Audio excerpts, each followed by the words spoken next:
జీవన్ రెడ్డిని ఏనాడు తక్కువగా చూడలేదు. ఆయన భవిష్యత్తుకు హామీ ఇచ్చిన వినలేదు. నాపై వ్యక్తిగత ద్వేషంతోనే బీఆర్ఎస్లో చేరాడు. కేసీఆర్తో జతకట్టి కార్యకర్తలను మోసగించాడు. జగిత్యాల ముఖ్య నేతలతో ముఖ్యమంత్రి రేవంత్ రెడ్డి. సో ఇప్పుడు జీవన్ రెడ్డి మీద ఇప్పుడు మళ్ళీ ముఖ్యమంత్రి కౌంటర్ అటాక్ చేస్తూ ఉన్నాడు. మాజీ మంత్రి జీవన్ రెడ్డిని ఏనాడు తక్కువ చేసి చూడలేదని, ఆయన గౌరవాన్ని తగ్గించేలా ఎప్పుడు వ్యవహరించలేదని సీఎం రేవంత్ రెడ్డి అన్నారు. రాజకీయ భవిష్యత్తుపై హామీ ఇచ్చిన వినకుండా మొండి పట్టుదలతో కాంగ్రెస్ పార్టీని వీడారన్నారు. తనపై వ్యక్తిగత ద్వేషం, ఈర్ష్యతోనే జీవన్ రెడ్డి బీఆర్ఎస్లో చేరుతున్నారని ఆరోపించారు.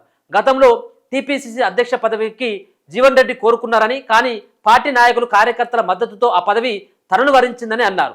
బీఆర్ఎస్పై అలుపెరగని పోరాటం చేసి కాంగ్రెస్ను అధికారంలోకి తెచ్చానని, దీన్ని జీవన్ రెడ్డి సహించకపోతే తానేం చేయాలని ప్రశ్నించారు. జూబ్లీహిల్స్ నివాసంలో జగిత్యాల నియోజకవర్గ ముఖ్య నాయకులతో సీఎం రేవంత్ సమావేశమయ్యారు. ఎందుకు సమావేశమైంది, ఇప్పుడే సమావేశం ఎందుకు కావాల్సి వస్తుంది అంటే, ఒకవేళ జీవన్ రెడ్డి 20వ తారీఖున కేసీఆర్ నేతృత్వంలో జగిత్యాలలో ఒక భారీ బహిరంగ సభ పెట్టబోతున్నాడు. సో ఆ భారీ బహిరంగ సభ ద్వారా ఇంకా ఎవరైనా వెళ్ళేటువంటి అవకాశం ఉంటుంది కావచ్చేమో బీఆర్ఎస్ పార్టీకి వైపు. కాంగ్రెస్ పార్టీలో ఉన్నటువంటి వాళ్ళంతా బీఆర్ఎస్ పార్టీ వైపు వెళ్లకుండా కొంత అడ్డుకట్ట వేసేందుకు ఇలా జగిత్యాల నేతలతో వాళ్ళు భేటీ అయింది. అంతే తప్పించి ఇంకేం లేదు. జగిత్యాలమైన ప్రేమో లేకపోతే ఇంకేదో కాదుగా. ముఖ్యంగా వాళ్ళని ఆపడం కోసం ఓ భరోసా ఇచ్చేటువంటి ప్రయత్నం రేవంత్ రెడ్డి చేస్తారు. సరే, అన్నటువంటి దాంట్లో వాస్తవం ఉన్నది.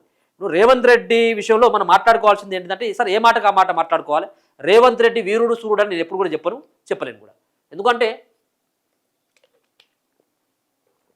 ఇచ్చినటువంటి గ్యారంటీలు, హామీలలో విఫలమైనటువంటి వ్యక్తి రేవంత్ రెడ్డి.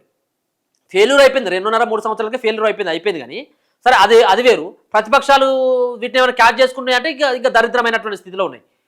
సరే, ఏదేమైనప్పుడు కూడా రేవంత్ రెడ్డి చేసినటువంటి యాత్ర కావచ్చు, రేవంత్ రెడ్డి తిరిగినటువంటి జిల్లాల పర్యటనలు కావచ్చు, వీటి ద్వారా రేవంత్ రెడ్డి యొక్క వాక్ చాతుర్యం కావచ్చు, వీటి ద్వారా కాంగ్రెస్ పార్టీ అధికారంలోకి వచ్చింది. దాంట్లో ఎట్లాంటి అతిశయోక్తి అసలు అవసరమే లేదు.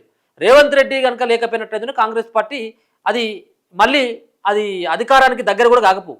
ఇప్పటి వరకు కాంగ్రెస్ పార్టీ కొలాప్స్ అయిపోవు, ఉండపోవు. ఒకవేళ కనుక మళ్ళీ బీఆర్ఎస్ పార్టీ అధికారంలోకి వచ్చిన తర్వాత ఉన్నటువంటి అరకొర ఉన్నటువంటి నేతలంతా కూడా మళ్ళీ దానిలోకే వలసలు పెరిగిపోవు.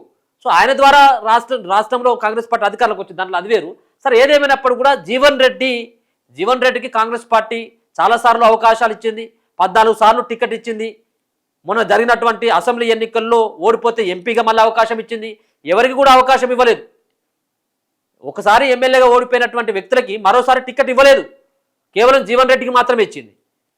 మరి అది నిలుపుకోవాలి కదా, ఆ పెద్దరికాన్ని నిలుపుకోవాలి కదా. సరే, పోయి మళ్ళీ కేసీఆర్కి దగ్గర కావడం అంటే అది చాలా కూడా ఎవరు కూడా జీర్ణించుకోవట్లేదు. ఇంకో పార్టీ అంటే అది వేరుగా ఏమో తర్వాత విషయం. కానీ ఇక మళ్ళా వాళ్ళు జీర్ణించుకోవట్లేదు. సో మొత్తానికి నా పైన ఉన్నటువంటి ఈర్ష, నేను తెలంగాణలో కాంగ్రెస్ పార్టీని అధికారంలోకి తెచ్చానన్నటువంటి ఒక ఈర్షతోటే ఆయనే నా పైన కోపంతో ఆయన కేసీఆర్ తోటి కలవడం జరిగింది అని చెప్పేసి జగిత్యాల నియోజకవర్గ ముఖ్య నాయకులతో నిన్న మీటింగ్ పెట్టి ఆయన మాట్లాడడం జరిగింది. 2023 ఎన్నికల్లో జీవన్ రెడ్డి గెలుపు కోసం కార్యకర్తలు ఎంతగానో కష్టపడ్డారన్నారు. లోక్సభ ఎన్నికల్లో ఆయన్ను కరీంనగర్ నుంచి పోటీ చేయాలని కోరామని, కానీ ఆయన నిజామాబాద్ నుంచే పోటీ చేస్తానన్న టికెట్ ఇచ్చామని గుర్తు చేశారు. కానీ దురదృష్టవశాత్తు ఆయన ఓటమి పాలయ్యారని, ఎంపీగా పోటీ చేసిన జీవన్ రెడ్డికి తన సొంత అసెంబ్లీ నియోజకవర్గం జగిత్యాలలో కూడా జనం ఓట్లు వేయలేదని, ఎందుకిలా జరిగిందో జీవన్ రెడ్డి ఆత్మ పరిశీలన చేసుకోవాలన్నారు. దుర్మార్గుడైన కేసీఆర్తో జతగట్టి కార్యకర్తల ఆత్మగౌరవాన్ని తాకట్టు పెట్టారని ఆవేదన వ్యక్తం చేశారు. కేవలం మంత్రి పదవి రాలేదన్న కారణంతోనే జీవన్ రెడ్డి పార్టీ మారుతున్నారని విమర్శించారు. పదవి రాకపోవడానికి పార్టీ కారణం కాదని, పార్టీపై నెపం నెట్టాలని చూడడం సరికాదని అన్నారు. గతంలో 39 మంది ప్రతిపక్ష ఎమ్మెల్యేలను తన పార్టీలోకి చేర్చుకుని మంత్రివర్గంలోకి తీసుకున్న కేసీఆర్కు జీవన్ రెడ్డి ఎలా జై కొడతారని ప్రశ్నించారు. పలువురు మాట్లాడుతూ పెద్ద నాయకులు పార్టీని వీడినా తాము కొనసాగుతామని వాళ్ళు స్పష్టం చేయడం జరిగింది. సరే, ఏదేమైనా కానీ జీవన్ రెడ్డి తన స్వార్థపూరితమైనటువంటి రాజకీయ లబ్ధి కోసం ఆయన వెళ్ళాడు. ఇంకా మిగతాది ఏదో ప్రజల సమస్యలో, లేకపోతే కార్యకర్తల సమస్యలో, లేకపోతే ప్రభుత్వంలో ఉన్నా కానీ ప్రభుత్వం హామీలు నెరవేర్చడం లేదు అన్నటువంటి ఆ లైన్ మీద రాలేదు ఆయన బయటికి. నాకు ఎందుకు పదవి రాలేదు, నేను పార్టీలో 40 ఏళ్ళుగా పనిచేస్తున్నాను, పార్టీలో నేను చాలా సీనియర్ నాయకుడిని, కాబట్టి నాకు పదవి రాలేదన్నటువంటి ఒక అక్కస్తో ఆయన బయటికి వెళ్ళిన తప్పించి ప్రజల సమస్యలను ప్రభుత్వం నెరవేర్చట్లేదు అన్నటువంటి ఒక ఆలోచన చేస్తుంటే బాగుండేది కావచ్చు అనేది నా అభిప్రాయం.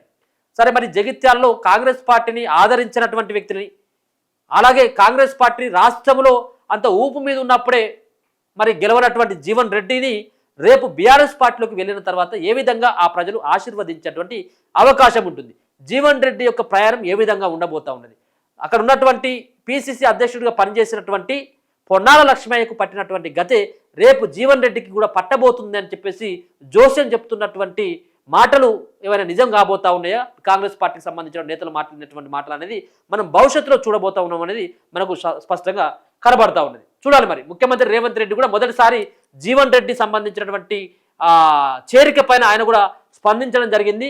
సో జీవన్ రెడ్డి ఏనాడు కూడా తక్కువ చేసి చూడలేదు, గౌరవం ఇచ్చిన, ఆయన భవిష్యత్తుకు కూడా హామీ ఇచ్చిన, కానీ నా పైన విద్వేషంగా మాట్లాడుతూ కేసీఆర్ తోటి జతగట్టి మమ్మల్ని మోసం చేసిండు, కార్యకర్తను కూడా మోసం చేస్తున్నాడు అని చెప్పేసి ఆయన కూడా మాట్లాడుతున్నటువంటి తీరు కనబడతా ఉన్నది.